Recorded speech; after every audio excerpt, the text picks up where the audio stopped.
How to Avoid a Climate Disaster by Bill Gates. Welcome to my channel. My name is Samuel and I want to make self-growth normal. If you want to make self-growth normal, because I don't want to do it alone, and who doesn't want to make self-growth normal, then make sure to smash that like button for the YouTube algorithm. Bill Gates finally did it. He finally put out a book. As I was writing down the chapters for this book, it became clear to me how important Gates would say energy is for civilization. I mean, listen to these chapter names. How we plug in, how we grow things, how we get around. It may seem a little bit oversimplified, but we'll see about that. He said that it's not enough to provide energy to the poor, it also has to be clean. I think Gates has done a lot on the front of multi-billionaires giving back. By November last year, the foundation committed over $445 million in grants to fighting the disease, and hundreds of millions more via financial investments to get vaccine tests and other critical products to lower income countries faster. I know he's worth over 100 times that, but he did commit to donating over half of his net worth to charity. Gates says that he wants to focus everything on lowering the 51 billion tons of greenhouse gas emissions to zero in the next 30 years using clean energy solutions. 51 billion, 0, and 30 years. Those are like the three numbers that he will say forever in this book. This man is also quick to acknowledge that his carbon emissions, his personal use of carbon emissions, is not that close to zero. And sure, he just knows about software. What can this guy do about climate change? He's just an ex-big tech CEO. And he does acknowledge that he has a lot to defend here. I think that's a good thing. He talks about what we need to get to zero, including what we do and do not know about how rising temperatures affect people around the world. There are multiple areas, at least in America, that are being affected in different ways, and that may sound like a big deal. And sure, climate change is not the only cause of them. I mean, all of this stuff is really kind of multifactorial. I at least find it easier to live life under that assumption, but he gives examples from Miami to Bangladesh. Something I did learn from this chapter is why it's probably a better idea for rich countries to start first with bringing greenhouse gas emissions to zero. It's not just because we're the ones emitting the most, but huge industries in the coming decades will be green like money. Literally green. There's an economic advantage. But how bad is it? I mean, every assessment, realistic assessment, is what objectives start with, of barriers that stand in your way. And greenhouse gases are literally everywhere you go in a country like America. Did you brush your teeth this morning? That contains plastic, which is made from petroleum and fossil fuel. If you ate breakfast, the grains in your toasted cereal were grown with fertilizer, which releases greenhouse gases when it's made. They were harvested by a tractor made of steel, which is made of fossil fuels in a process that releases carbon and ran on gas. If you had a burger for lunch, as I do occasionally, raising the beef causes greenhouse gas emissions. Cows burp and fart methane, and so did growing and harvesting the wheat that went into the bun. If you got dressed, your clothes might contain cotton, also fertilized and harvested, or polyester made from ethylene, which is derived from petroleum. Isn't this insane? This is literally about brushing your teeth, eating your breakfast, and putting your clothes on. Think of everything else you do every day.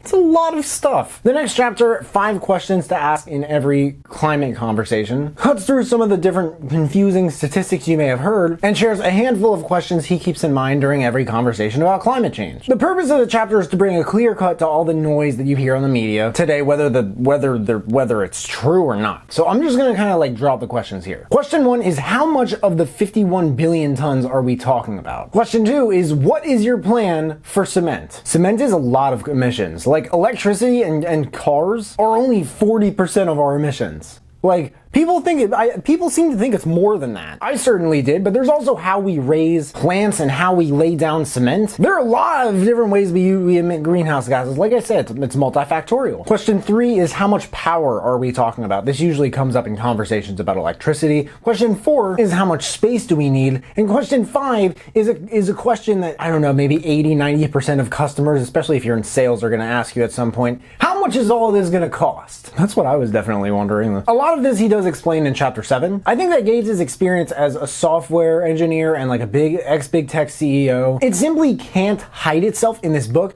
because this guy is he's such a scientist, which I think is a good thing, because how many philanthropists focusing on these topics are coming from the same field that he is? Going green can be cheaper than sticking with fossil fuels. Depending on where you live, you may be able to save money on your furnace with an electric heat pump. In Oakland, this will save you 14% more on your heating and cooling costs, while in Houston, your savings amount to 17%. You might think that a technology with a negative green premium would already have been adopted around the world. By and and large, that is the case, but there is usually a lag between the introduction of a new technology and it's being deployed, particularly for something like home furnaces, which we don't replace very often. In the chapter How We Plug In, this chapter and the next 4 are like the most badass part of this entire book. They cover the areas where we need the biggest breakthroughs. It's the biggest part of the book because there's just that much to cover. In How We Plug In, Gates highlights different ways we can get electricity, from geothermal to offshore winds to pump hydro, which I'd never even heard of, to nuclear power. And how we make things. There's gotta be something we can do here. I mean, dematerialization is real nowadays. Anyone who works in construction hopefully can catch my drift, especially if you've done renovations. It's obvious you take things out, you know how heavy they can be. Everything is lighter now, but you know how much concrete we still use? Just replacing and repairing buildings and roads and bridges, and building and putting up new ones? America alone produces 96 million tons of cement. Not concrete. Cement is just one of the concrete ingredients. That's almost 600 pounds per person in the country, and there are 330 million of us. We're not even the biggest consumers of it. We use maybe, I don't know, like a sixth or something like that of what China does. We use as much steel, by the way, too, as we do cement. It's the same thing with steel and also paper and also plastic. And guys, for me, it's a combination of like the range of topics that he discusses here, which are practically like embedded in the creations of our everyday lives, and how he's able to explain their contributions to what could be, who knows, maybe the end of the world if we don't do anything about it. It's those two things that make this whole chunk of how to avoid a climate disaster really easy to appreciate. And if I haven't provided enough examples of this or the way Gates looks at these things, he does all this with a modest tone and a sense of humor that you'll hear later in this review in the standouts quote section. Some of the longest quotes I've ever written down in a review, honestly. How we grow things went beyond just agriculture regarding plant foods. It also went into how we destroy things, deforestation, and how we raise farm animals. This subject matter of climate disaster is so broadly covered. Like, there's a whole section about cow poop and burps and farts and the gas it produces as the poop decomposes. It's insane. And in case I haven't commented on this, the statistics he drops across every chapter, they're like mines. They're just mouth-watering. I have no idea what other author compares numbers like Gates does in this book. Actually, I stand corrected. The professor Scott Galloway from NYU Stern School of Business is incredible at this. But his comparisons can be a little bit more, stretchy, a little bit more out there. Some areas of this book can be a little bit illuminating. I had no idea that 16% of greenhouse gas emissions every year are caused by cars. Just 16. Just a little bit of 16.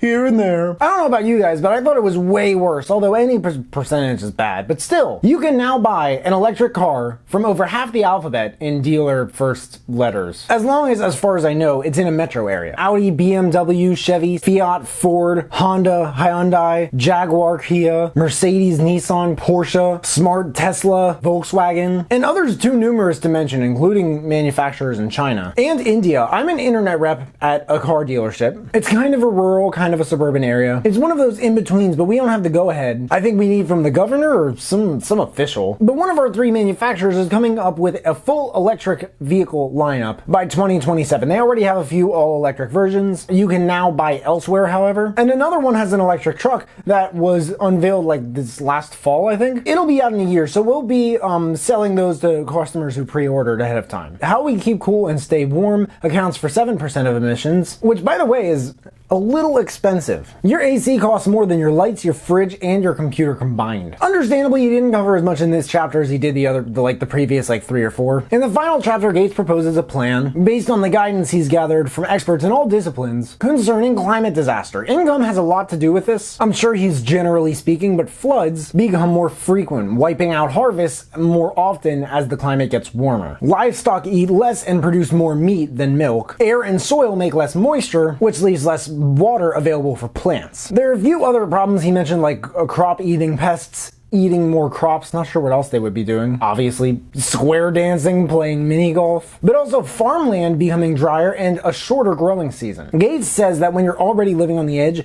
any of these changes can be disastrous. You're just screwed if you have no money saved up or your crops die off. That's just one example, and I can't help but think I said those last 4 words, "that's just one example," a million different times in this review, but the truth is that this review really only touches the surface of the book. Somehow Gates was able to organize seemingly everything underneath it, and he does this in a way where it's rather clear that he knows all this because of everyone he's learned from and worked with. It's rather clear that he's not just some extremely wealthy guy who just happens to know about all this stuff. If he didn't mention it at the beginning of the book how much the Foundation has put into X or Y cause, I would have thought he's just an everyday scientist who's just very passionate about environmentalism and philanthropy, the type of person who would work for the Bill and Melinda Gates Foundation. The chapter Why Government Policies Matter reveals, in case others don't, what the government can do about this as far as rewriting policy. Throughout other chapters, he might say here and there that we haven't really gotten anywhere with this because we're kinda not allowed to yet. Quite a few times he mentioned the term